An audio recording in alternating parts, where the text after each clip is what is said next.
So let us see what do we have here for you guys today.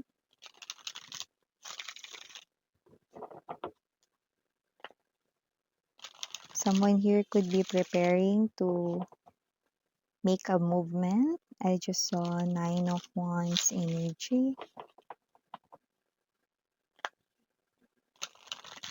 Tell me something about this person here connecting with collective energetically.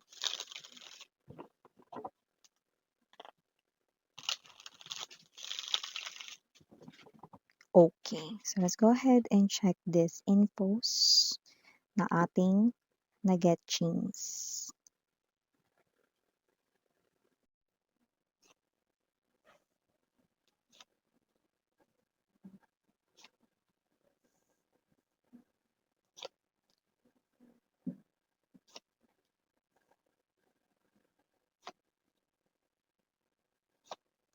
Okay. Okay. Okay. Kakaloka. We have here Eight of Wands. By the way, center of the reading, Seven of Wands, ha? Okay. Eight of Swords. Could be seeing a lot of number eights, triple eights, okay? Or maaring isang eight pero may kasamang ibang mga numbers, okay? Just take how this resonates. Okay. Puro okay lang naintindihan ko, miss yan. So, heto na nga, no? Pero bago ko ipaliwanag yan, no? May sasabihin muna ako. Okay?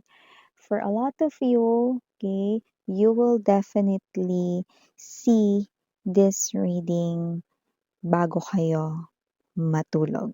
Okay, I'm seeing someone here, no, like nasa bahay kayo, you are inside your home, okay, and you are someone preparing to sleep, naghahanda na upang matulog or magpaantok, okay, and you're gonna see this video here, okay, no matter anong advanced technology ang gamit mo, handphone, cellphone, notebook, laptop, computer, desktop, tablet, okay, kahit anong gamit mo rito, you will definitely see this reading before you goes to sleep.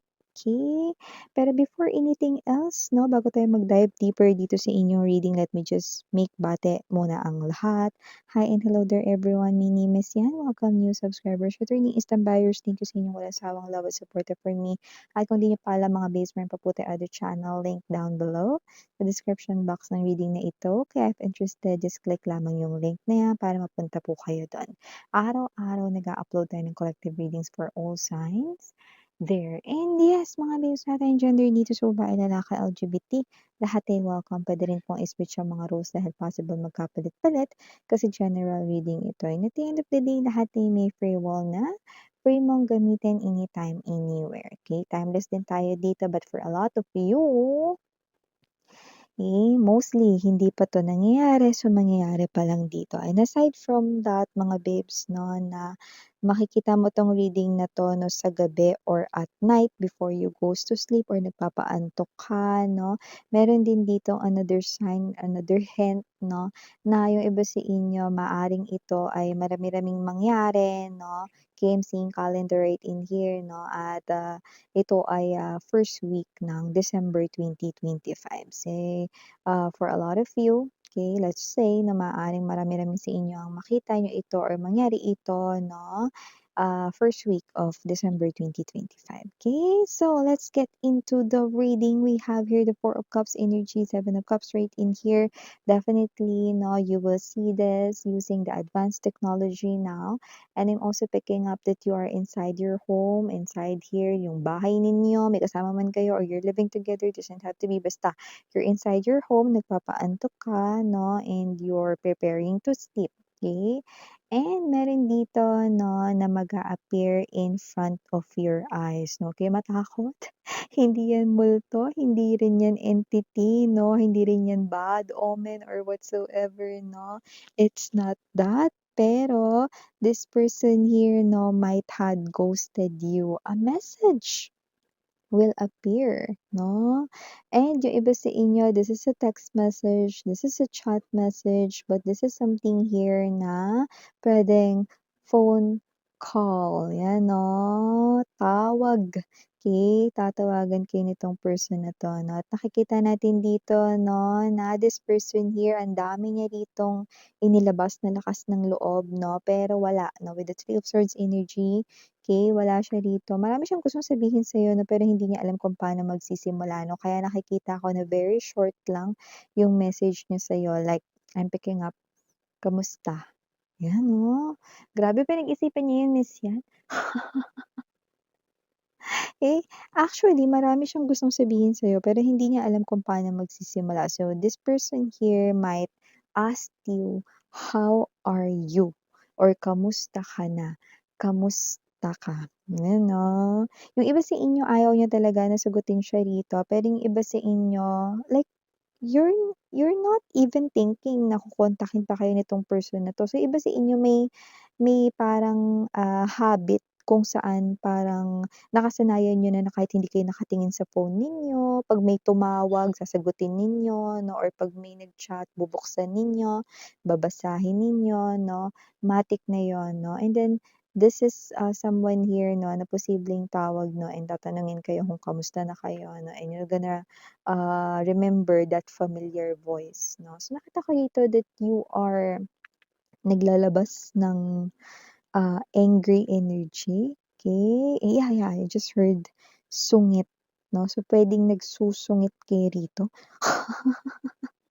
Kasi may energy rito na parang nagiging philosopher kayo with the Ace of Swords energy, Five of Swords right in here 'no.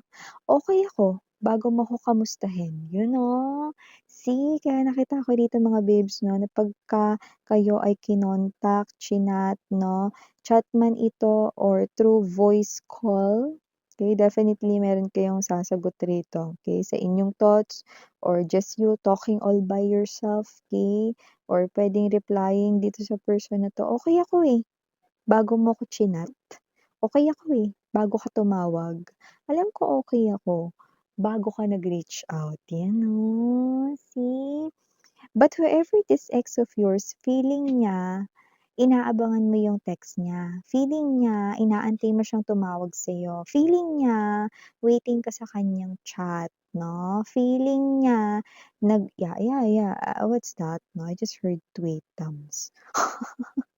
Nagpapa-tweet thumbs ka daw sa kanya. So, parang it's like, giving me this type of energy na parang nagpapanggap ka lang na nagsusungit ka pero iniintay mo naman talaga siya or parang nagpapabebe parang gano'n na nagpapabebe yung datingan nung tweetam sa'kin, eh, 'no. So, lumalabas rito mga babes 'no, na your person here is, may energy dito na parang nagpapakipot ka lang, parang nagpapalambing ka gano'n 'no. But don't get it wrong ha, we're talking about your ex 'no. So, ang iniisip niya nagpapalambing ka lang, nagpapanggap ka lang na sungit-sungitan 'no, dinadaan mo lang sa pagsusungit kunwari 'no, hindi naman talaga kayo galit or whatsoever 'no.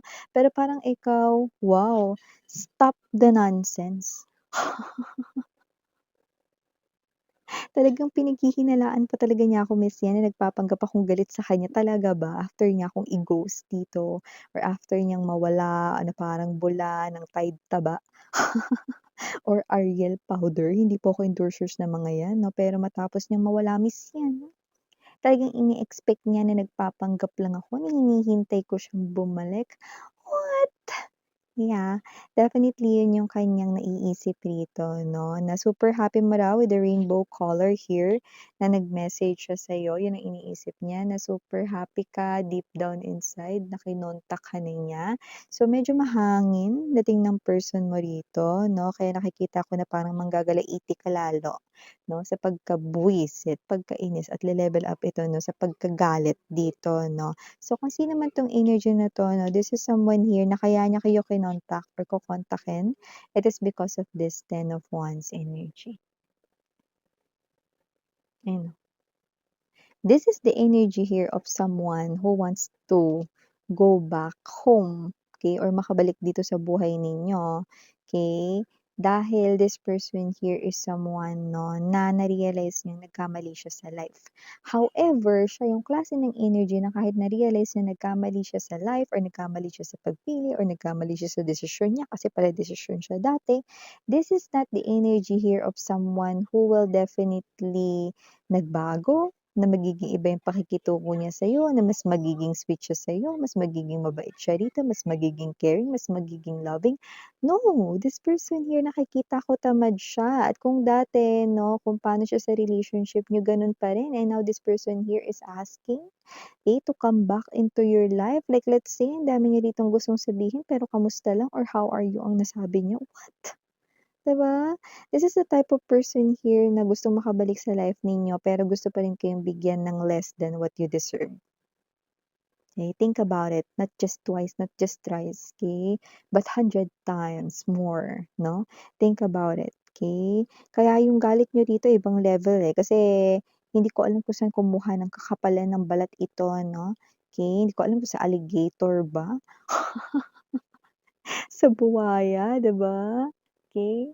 Kasi nakita natin dito 'no, medyo may angst or medyo mataas yung kanyang ere. Eh, parang may energy siya rito 'no, na kahit ang dami niyang gustong sabihin dito, wag na nga lang kasi ayoko masyadong ibaba yung sarili ko for collective kasi alam ko naman tatanggapin niya ako kahit na hindi ako masyadong mag-effort. See, look at that!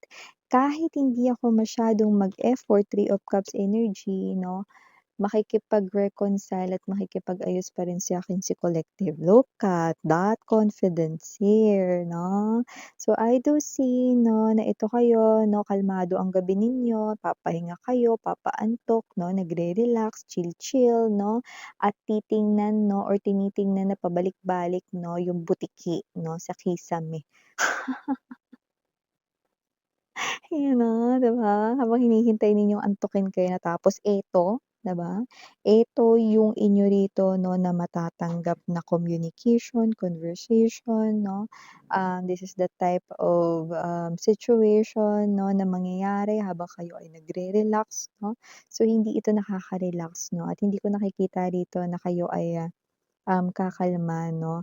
Pagtapos ng inyo rito pakikipag-chat, pakikipag-usap or pakikipagpalitan ng message dito sa inyong ex-lover 'no, definitely kung sino man ito 'no, hindi ko nakikitang nagpapanggap ka kasi galit ka talaga. Galit ka talaga, 'yan 'no, Five of Swords energy. Alam mo ang dami sa'king sinabi niyan, miss 'yan, hindi ako natuwa, 'yan 'no. This person here might belittle you, minaliit niya kayo rito, puwedeng kinumpara niya pa kayo rito kung may third party situation dati. Pero kahit wala, parang meron siyang mga sinabi rito 'no, na below the belt, 'di ba? Nakita ko rito na kung sino man 'tong energy na 'to, na this person here, oo nga, na-realize niya rito 'no, na kayo yung pinaka parang, energy 'no, na nakikita niya rito na magbibigay talaga ng commitment sa kanya. Pero speaking of commitment, hindi siya committed na ibigay sa'yo ang more than what you deserve, 'di ba? Which is unfair 'yun para sa'yo, 'di ba? So, nakita natin dito Two of Swords energy, nakikita ko rito na kapagka muli ka niyang kinontak dito, posibleng hindi mo na talaga sagutin, look at that. May pagdadalawang isip na rito 'no, at yung ibang mga babes nakikita ko iba-block niyo na 'yan at magfo-focus na lang kayo dito sa trabaho ninyo, ang dami ko pang gagawin, tumatawag na naman 'tong mokong na 'to. Naku, magpalit na nga ako ng number, 'yan, see? This person here will definitely message you 'no, kahit hindi sa gabi 'no.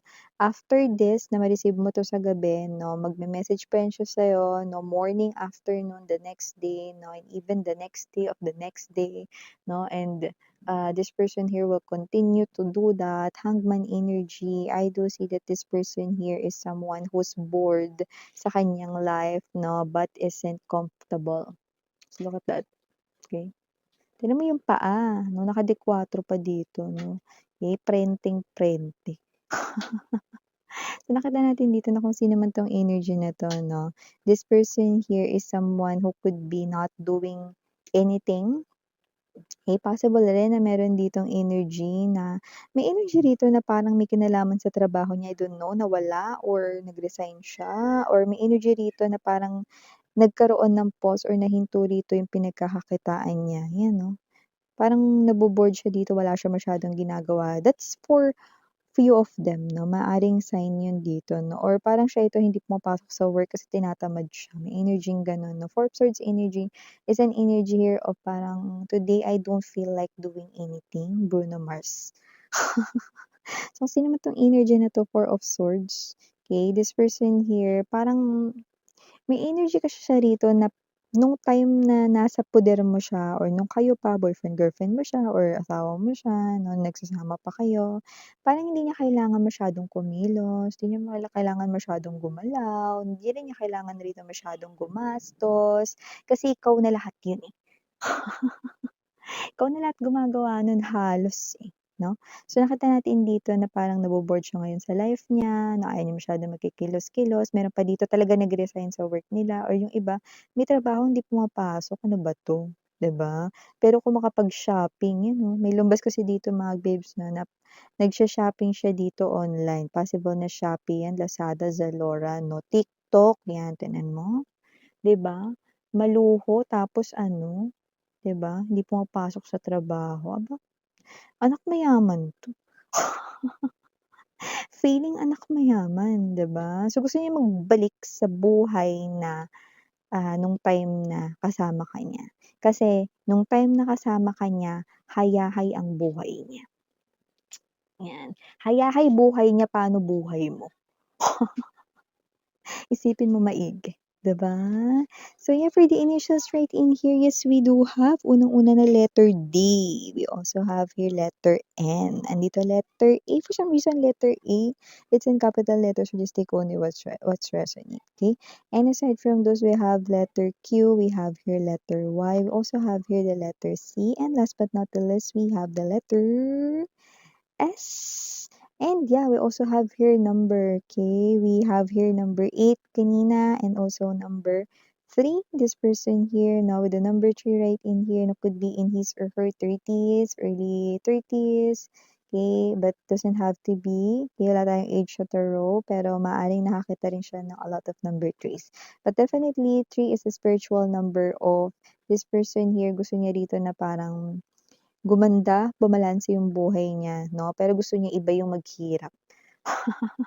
Iba yung maghirap, iba yung parang, gumalaw, kumilos 'no, para sa kanya. Aba, aba, aba, eh, mukhang kilala mo kung sino ang tinutukoy ko. So 'yan 'no, 'yan ang nakikita ko ritong energy ng taong ito. So yeah, ito yung mga mensahe for you guys. Thank you again, I'm Mariana Oni, Sarang Hail, Love and Light. Ayun.